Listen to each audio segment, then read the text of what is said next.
Welcome to Geek SLP TV, episode number 27.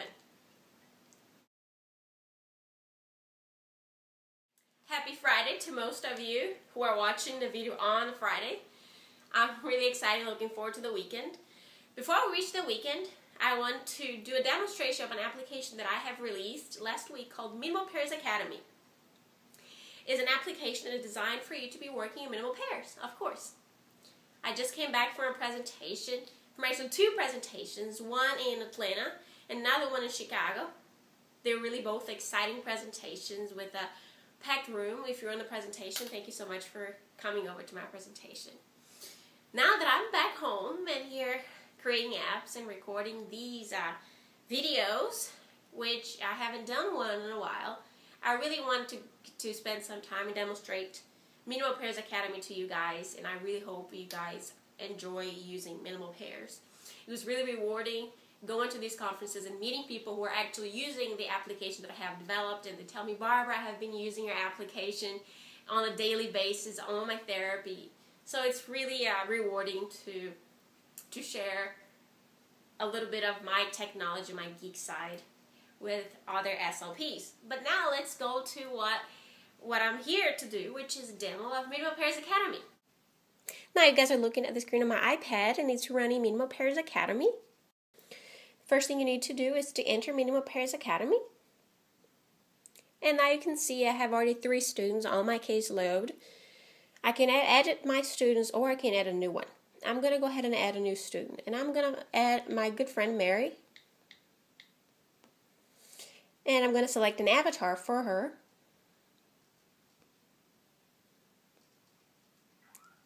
Now I'm going to pick the date of birth, grade. I can type in any notes and I'm going to hit done. Now is when I get to select my goals, which are my phonological processes that this student is exhibiting. I'm just going to select gliding of L and R.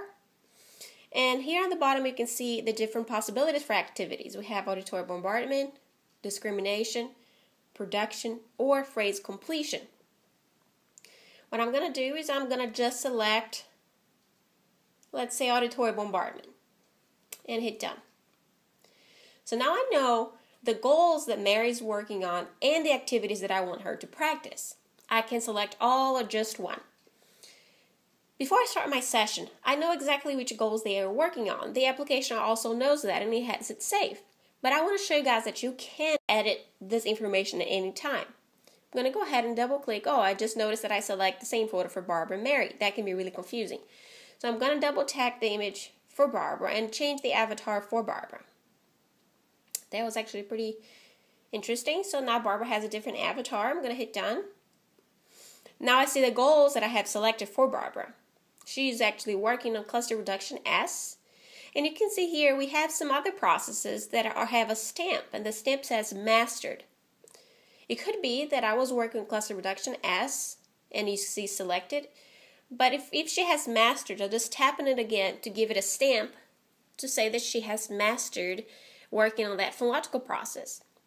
Now I'm going to go ahead and I can select a new goals, and I'm going to select both stopping of fricatives, TH, and stridency deletion.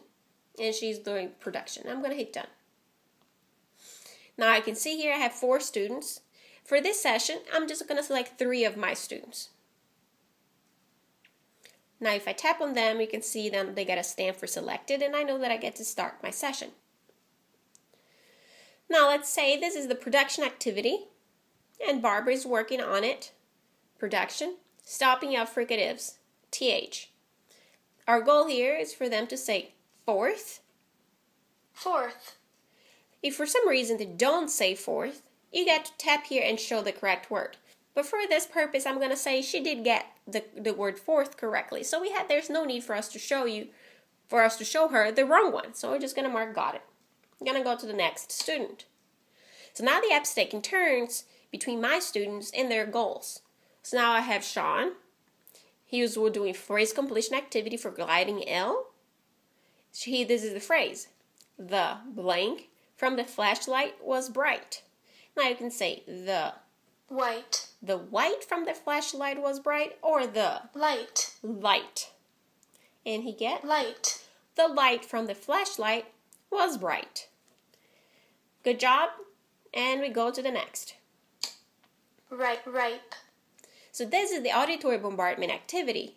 The goal here with the auditory bombardment is that this student will try to find the word. We have the word written, but if you go on the settings, auditory bombardment, display written words on cards or display the written target. I'm just going to turn off display the written target and hit done.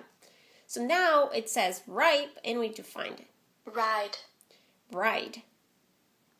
Rake. Read. Rock. Rail. So under the auditory bombardment activity, the student is being exposed to a bunch of different words with R. We go to next.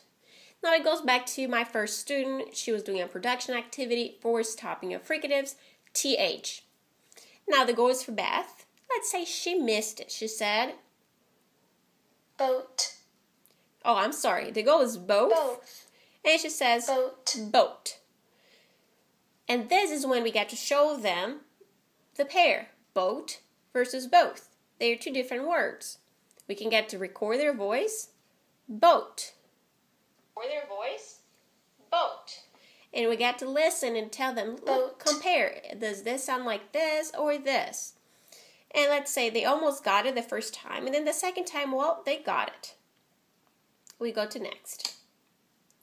And this is the way the app goes. It goes between all the different activities with all the different words and their specific phonological processes over time. Once we click done, we have gone through a half hour. We see all of our students here, and it's time for just check out their progress. Now for Barbara, she was working on stopping of fricatives. She got 2 out of 3 correctly, 1 out of 3 cues correct with cues. The total duration of the session was 2 minutes and 49 seconds. Here you have the duration of all the sessions so that you can track over time how long you're working on that specific goal. The total number of participants, we had sessions with 3 students, with 2 students, with 1 student. This can also show you the difference in accuracy versus how many students are on the group. Then overall accuracy, 66% for the stopping of fricatives. And this was a production task. Now she's done production another day, and then she has had phrasal completion and auditory discrimination activities. Over time, all the results are going to be built and on here. Now if we go to graphics, we organized the app in such a way that you can have a visual of the student's progress. You can see here that on this date, she was working on cluster reduction R, and she got 2 items correct and incorrect, sort of the same proportion of correct versus incorrect items. Now if we click on cluster reduction S, you can see that she got almost 2 items correct versus 1 item incorrect. Now we go to stopping of fricatives. This is what the results look like. Now if we go to statistics, we get an overall statistics, the age of the child, the total number of sessions, the date of the first session, the total number of minutes. You'd be surprised by how long you stay with your student working on a specific goals. Then we have process they worked on. Over time, these were the process that you worked on with the student, and then the process that the student has already mastered. You can choose to share this and create an email, or you can also print. But if you do email, this is what we do. We create a table that you can email the results to yourself, and you can share with your parents or just print and save for the student record. I'm just going to go ahead and show you guys just different students. Accuracy, you can see here, the student was working on fronting of velars, and this is the difference between how he was on the 11th versus on the 17th. Mary has only had 1 activity that we actually didn't. It was an auditory bombardment, and therefore auditory bombardment we don't have correct versus incorrect. But one very cool thing about Minimal Pairs Academy is that we do have a restore backup button.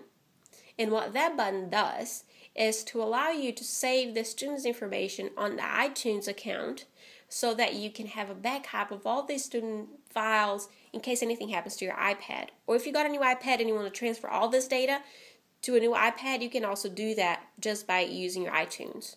And I have done a previous video on how you can do that. That was it for today. I hope you enjoyed the episode number 27 of Geek SLP TV. And happy Friday to everyone. Bye.